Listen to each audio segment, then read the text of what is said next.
Hello everybody, this is Dr. Sean Wharton here, and I want to thank you for joining the webinar. Our topic today is Rethinking Success in Obesity Management. What are we aiming for? To me, this is a very interesting topic. Now, here are my conflicts of interest. And the objectives is to look at weight loss that defines success. And what should we have an expectation of, and what are some of the new therapies that are resulting in a greater effect in regards to weight loss.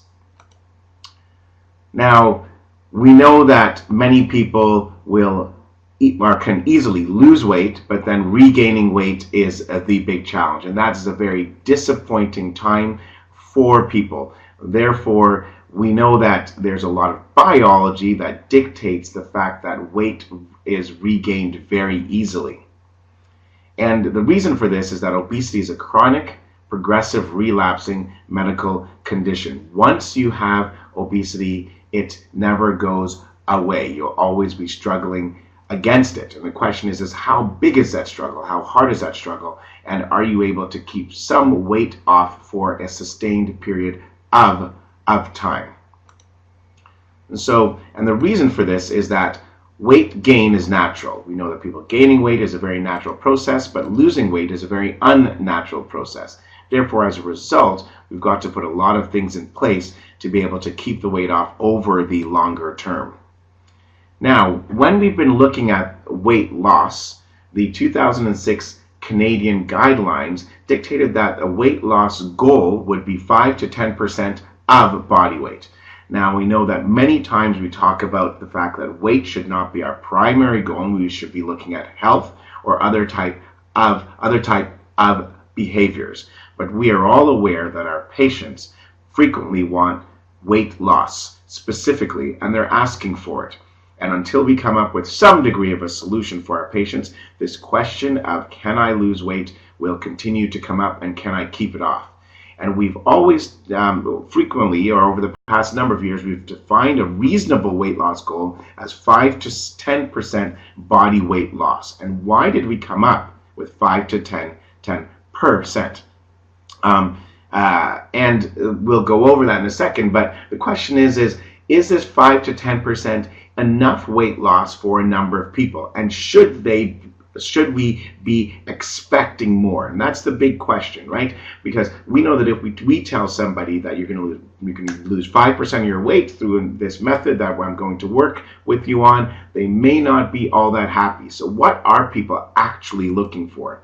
And so a study by Gary Foster showed that if someone's initial weight is 218 pounds, their dream weight would be a 38% reduction, happy 31% reduction, acceptable 25%, and they'll be disappointed at 17% weight loss. Now, we know that even in a very good program, it's very challenging to get to the disappointed weight loss. And so 47% of patients in active weight management program did not even reach their disappointed weight. So we can see that people want more. And if we look at what doctors want, this study looking at 101 internal medicine residents, a questionnaire on weight, they looked at successful weight loss as a 21% weight loss. Although 18% felt that 5 to 10% was a success, that means that a good 82% of patients, physicians, residents, did not feel that 5 to 10% was a successful amount of weight loss. So we can see here that most people, patients and doctors, are looking for more. Is that possible? Should they expect more? What is the actual possibility? So we do know that you can get more through things like bariatric surgery. So if somebody wants intense enough weight loss, they're 400 pounds, they're 350 pounds, they're getting problems with their knees, can they get significant weight loss? Yes, through bariatric surgery, they certainly can, and that is an option, but it is invasive and it can be a challenge. So if we look at lifestyle modification, what we see is that the ability to keep weight off, and this is a meta-analysis looking at 13 studies, And over 6 months, they were able to keep 14% of their weight off, but over the 4 to 5 year time frame, 3% weight loss on average. So if we look at where we're getting this 5 to 10%, it's because it's very challenging for us to achieve greater than 10% in the current environment if we're looking at just lifestyle. Now, and this is because, as I said previously, the human biology is to defend your highest weight. So your brain and your body always acts against the lifestyle modification, it acts against the pharmacotherapy, it acts against the bariatric surgery. But we get greater and greater amounts of weight loss as we move from lifestyle into pharmacotherapy into bariatric surgery. So 5 to 10% weight loss does give us benefit, and we see that blood sugars is the first thing that ends up getting better. And as we move to higher amounts of weight loss, we get a reduction in cardiovascular risk factors, lipid profiles, in blood pressure, in obstructive sleep apnea, and quality of life. But we can see that we need more and more weight loss to get greater amounts of effect from these other metabolic conditions.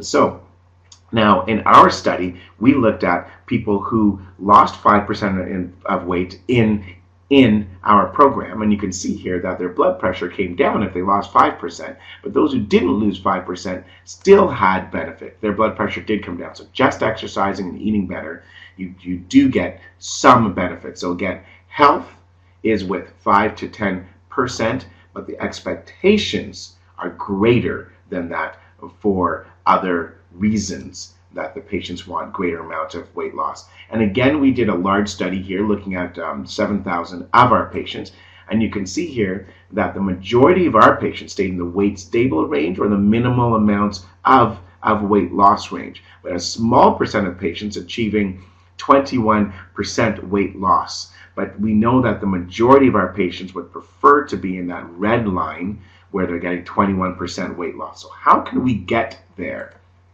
So we know that medications, and this is a study looking at liraglutide 3.0 milligrams, and we can see here that over a 1 year time frame, patients were able to get approximately a 8% weight loss. That's an average weight loss of 8%. Again, that's in the 5 to 10% range. Patients are expecting more. Can they get more? Well, what this study also showed was that categorical weight loss, there were some people who lost more than that 5 to 10%. Here we see the 92% of people lost some weight, and here we go, 63% lost 5%. But here we have 33% of people losing more than 10% of their weight, and 15% weight loss. 14% of people lost that much. So from a categorical standpoint, with this medication, there's a certain percent of people that are going to be bigger winners, and those are the people who tend to stay on the medication for a longer period of time. So this expectation of greater weight loss can happen even with the current medications that we have on the market. So it's not for everybody who tries the medication, but a certain percentage will end up getting there. And when we looked at our data of our patients who are on liraglutide 3.0 milligrams, we can see that the patients on the right-hand side of the graph lost a greater amount of weight, and the people on the left-hand side lost less weight. So the majority of people on that left-hand side tend to discontinue the medication because of a lack of efficacy. So we see that the people who stay on the medication are losing greater amounts of weight. So this greater expectation of weight loss is possible even with the current medications we currently have. But the exciting day is coming along now, where there's a much brighter path. As we can see here, that a new study is showing that semaglutide has weight loss that has been revealed in a new study, and it's showing dramatic amounts of weight loss. The expectation is that researchers are working on agents that can bring about a greater amount of sustained weight loss, and that's what we're actually seeing. And so we see here that these new once-weekly GLP-1 analogs results show that in this type 2 diabetes drug was able to decrease weight of 13.8% in 1 year in people with overweight or struggling with obesity. So these are in patients who do not have type 2 diabetes. That's a significant amount of weight loss, 13.8% on average. What this meant is that there was a categorical weight loss of people losing greater than 15%, greater than 20%, and greater than 25% weight loss. So what we're seeing is that there are more and more new medications that are coming on the market that target the agents that help to push the weight back up. So we can look at different markers such as ghrelin blockers. We can look at adding amylin, PYY, greater efficacy, GLP-1, CCK, leptin. So all of these markers are now being put in place because that expectation of greater weight loss is there, and I personally do not feel that this is unreasonable. So again, in conclusion, 5 to 10% weight loss will give us good health, and that's important. The majority of people can achieve this with the current pharmacotherapy that is on the market and also with aggressive lifestyle modification. If we're looking for greater amounts of weight loss, that is coming. It is expected. It is on the horizon, and it's very positive. So I think that that expectation of more is there, and I don't feel that it's unreasonable for patients and for physicians to have a greater expectation. So thank you very much for your time, and if there are any questions, I'm certainly glad to answer them over the appropriate forum. Thank you again. Bye now.